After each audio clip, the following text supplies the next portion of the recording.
Hey guys, so today you and I are going to talk about regression impact. So let's get into it.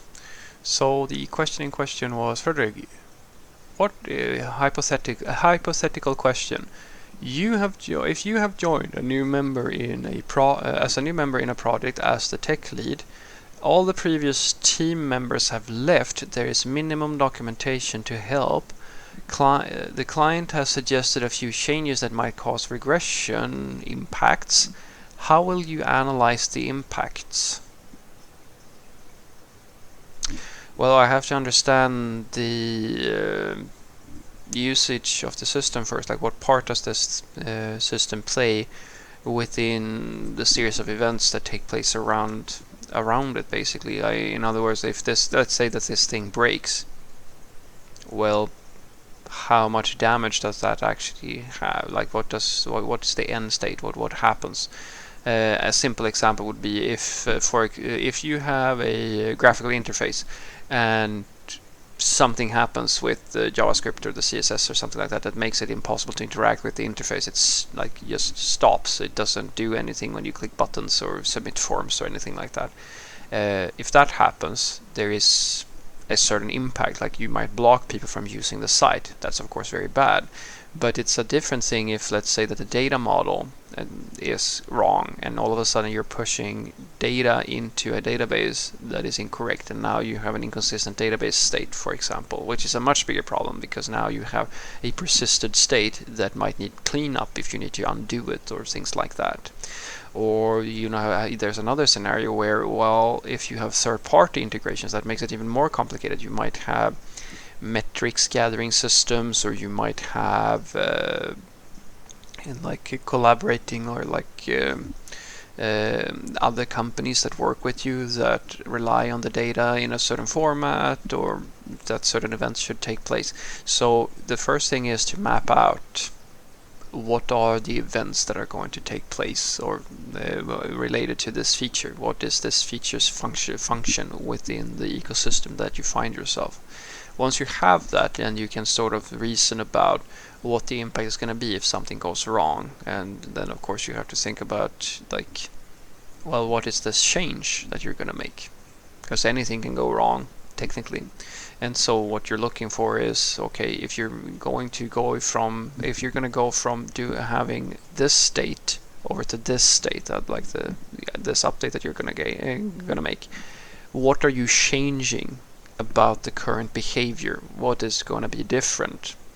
And when you identify what you're going to change and the behavior change that you're looking for, you can sort of think about, all right, if you made a mistake here, then you can now, thanks to the fact that you know your ecosystem and you know what change you're going to make, well, then you can figure out roughly what the impact is going to be based on a number of factors, etc., etc. And you have to do this for most things. It's the same thing when you then want to go and do the deployment or the release process, where something might go wrong with how you release into production or something like that. You might have a really weird process or something like that with a bunch of complicated steps for how to do things, and then you sort of also do this thing that I'm talking about, where you have to consider, right, this is how I'm going to execute all these steps.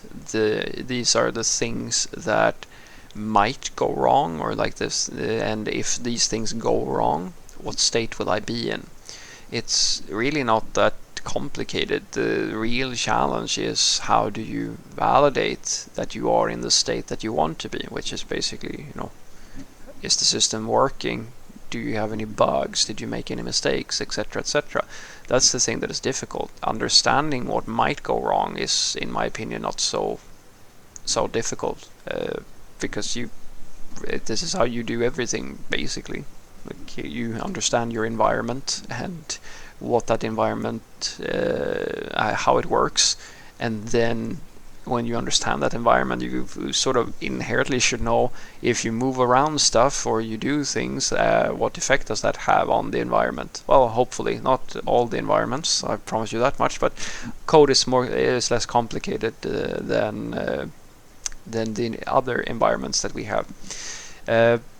So what I want you to take away from this is basically that if you, it doesn't really matter if you have minimal documentation or so forth and so forth, because at the end of the day, if you're going to make a change and you don't have a way to figure out how the environment works, then there's very little you can do apart from guard yourself from the impact of what can go wrong. So analyzing the impact is not necessarily, I mean, that's one part of it, of course, but preventing the impact is the thing that you're looking for.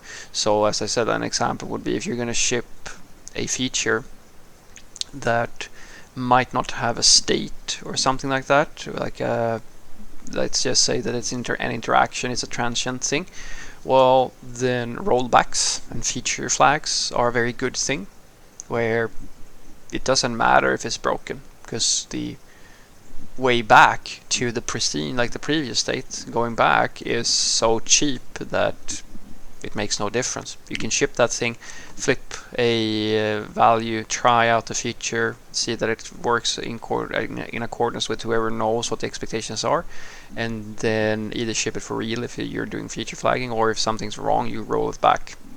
Easy peasy, no problems. If on the other hand you have something like a database that you need to update and so forth, then this is where unit testing becomes very, very useful and important, where you basically have to know what records are you supposed to have in the database. You can, of course, if you do a database migration or something like that, do manual updates, but that's what it comes down to. Validate the current state, and validate the change that you want to make, and validate that the current state, or like the expected, the things that should be changing are changing, and the things that are not changing, should not be changing, are not changing. Easy peasy. The only thing that is truly usually, in my opinion, difficult is, right, you have a third party. You're going to send something to some type of external system, and it has to work in a certain way. Now, if you don't have documentation for a third-party API, all bets are basically off. Because if you're changing something about your data structure or the way that you do things, and you don't know what impact that has, it's basically just a black hole on the other side of some network connection or network call. Well, then you're going to have to try to find that documentation. You need to connect with these people and understand how it works. And if you can't do that, just do the rollback thing, and pray for the best. And basically just accept the fact that if you roll back and there's some things that go wrong on the other side, you hope that they have a strategy for dealing with inconsistencies or things that might not work on your end. And take it from there and have a discussion with them about it, because there's only so much you can do to prevent yourself from making like a mistake or causing a regression. And I've listed out the most basic, like the most common strategies for how to deal with that.